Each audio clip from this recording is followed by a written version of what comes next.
La minute de civisme de ce matin porte sur la discipline dans le milieu professionnel. Nous avons pris le cas de la sous-direction du courrier. Pourquoi donc avoir mis en exergue le concept discipline? C'est tout simplement parce que on peut être intelligent, on peut avoir de la qualité, des compétences, on peut avoir de la performance, on peut avoir des savoirs, mais quand nous ne sommes pas disciplinés, on ne peut rien produire de bon, on ne peut pas atteindre les objectifs escomptés. Donc autrement dit, le concept discipline ici apparaît comme un tremplin, comme un moyen terme sans lequel rien de bon ne peut se matérialiser, rien de bon ne peut se réaliser. Donc au niveau de la sous-direction du courrier, il faudrait un minimum ou un maximum de discipline pour que les objectifs du ministère de la Jeunesse en général soient escomptés. Nous voulons donc, avec votre permission, excellent monsieur le ministre, inviter notre collaborateur Gandé Abdel. Il va un peu développer notre thématique de ce matin. Merci. À la suite du directeur, nous allons commencer par donner une définition de la discipline. C'est quoi la discipline? Nous nous sommes dit que la discipline, c'est une règle de conduite commune aux membres d'un corps, d'une collectivité, obéissant à cette même règle. C'est aussi la capacité de structurer et de s'encadrer avec des règles, des routines et des habitudes qui guident nos actions vers un objectif défini. Voilà. Pour essayer de contextualiser, ramenant la discipline à la gestion du courrier, peut-être pas seulement au cas de la sous-direction, puisque dans chaque UTO, il y a une unité minimale de gestion du courrier. On se demande qu'est-ce que la discipline dans la gestion du courrier. La discipline dans la gestion du courrier devient comme un ensemble de règles à suivre et de méthodes à appliquer. Bien plus encore, elle se décline en savoir-faire et savoir-être. En mettant la discipline dans ce travail délicat qui est la gestion du courrier, elle rend la tâche plus facile car elle permet désormais le traitement rapide et efficace des courriers en évitant des retards et des erreurs. En appliquant la discipline à la gestion du courrier, elle permet l'organisation et la priorisation. La discipline aide à organiser et à prioriser le courrier en fonction des périodes, des événements concernés et parfois des récurrents. Nous savons que nous avons des périodes phares dans notre ministère. Pendant la période de la onzaine, tous les courriers qui concernent le 11 février sont prioritaires. Le respect des délais. Dans la discipline, on arrive à faire des choses à temps, ce qui est essentiel pour maintenir de bonnes relations avec les usagers et avec les autres administrations. Avec la discipline, on a la sécurité et la confidentialité. Nous savons que dans la gestion du courrier, le mot phare aussi c'est la confidentialité, savoir tenir sa langue. L'amélioration en continu. Avec la discipline, nous avons l'amélioration continue du processus de traitement des dossiers. Quand on est attentif à ce qu'on fait, chaque jour, on apprend de nouvelles choses. Nous avons essayé de relever quelques manquements de discipline dans la gestion du courrier au sein des différentes UTO et aussi au sein de la sous-direction du courrier.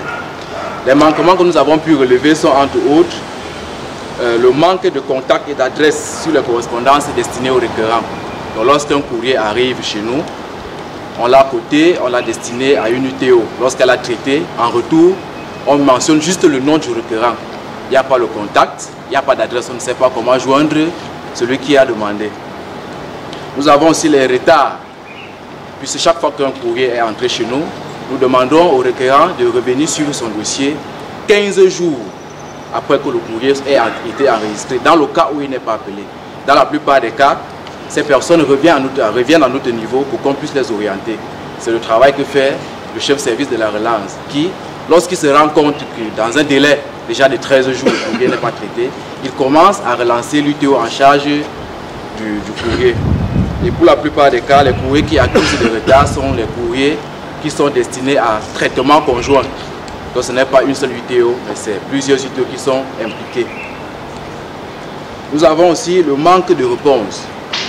On a dit en administration que quel que soit l'objet de la requête d'un usager, il a droit à une réponse, qu'elle soit positive ou négative. Il faut qu'il sache quelle a été la suite accordée à son courrier. Nous avons aussi le refus de décharger les relances à des heures de permanence. Après 15h30, les courriers qui arrivent dans les secrétariats des UTO ne sont pas les courriers qui ont été gardés à la sous-direction du courrier pour attendre les heures tardives, mais ce sont des courriers qui sont traités, qui sont cotés de manière urgente après ces heures-là par la hiérarchie. Donc lorsqu'on apporte des courriers à vos secrétariats, ce n'est pas le sous-directeur qui avait choisi de garder ces courriers et attendre les heures d'après, mais c'est parce que c'est à cette heure-là que le courrier a été coté.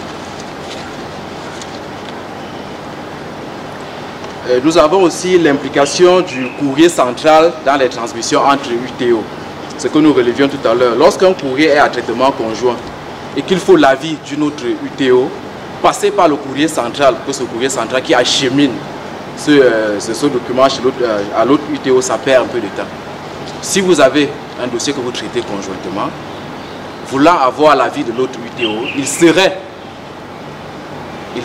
approprié que c'est vous-même qui portiez le courrier pour aller rencontrer l'autre UTO pour avoir son aval, ou alors pour avoir son avis, ce qui permet de gagner en temps.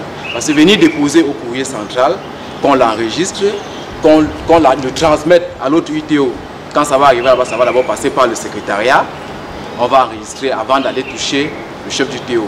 Pourtant, si vous avez porté votre courrier qui est à traitement conjoint, allez voir directement le chef du TO concerné, il aurait lu et il aurait mis son avis, ce qui permet de gagner en temps, même si c'est une seule heure. Maintenant, les pistes de solutions que nous proposons pour essayer de pallier à ces manquements. Nous avons mettre le contact et les adresses des requérants sur les correspondances, respecter le délai de traitement des dossiers, veiller toujours à répondre aux usagers, même si cette réponse est défavorable, décharger la relance qui vient du service courrier aux heures de permanence, transmettre directement les dossiers de traitement conjoint aux ITO pour avis ou pour soit transmis sans passer par le courrier central. Pour donc mettre en place une certaine discipline efficace dans la gestion du courrier, il est recommandé, entre autres, d'établir des processus clairs et précis pour le traitement du courrier, définir les délais de traitement et de réponse, mettre en place un système de suivi et de contrôle, former et sensibiliser le personnel à l'importance de la discipline dans la gestion du courrier, et puis réviser et améliorer régulièrement les processus de la gestion du courrier, puisque nous sommes à l'ère de la digitalisation. Maintenant, plusieurs choses se font à l'aide des machines et de la connexion Internet. Il serait bénéfique pour tous que de temps à autre, on essaie de se remettre à niveau par rapport à la gestion du courrier. Sur ce, je vais rendre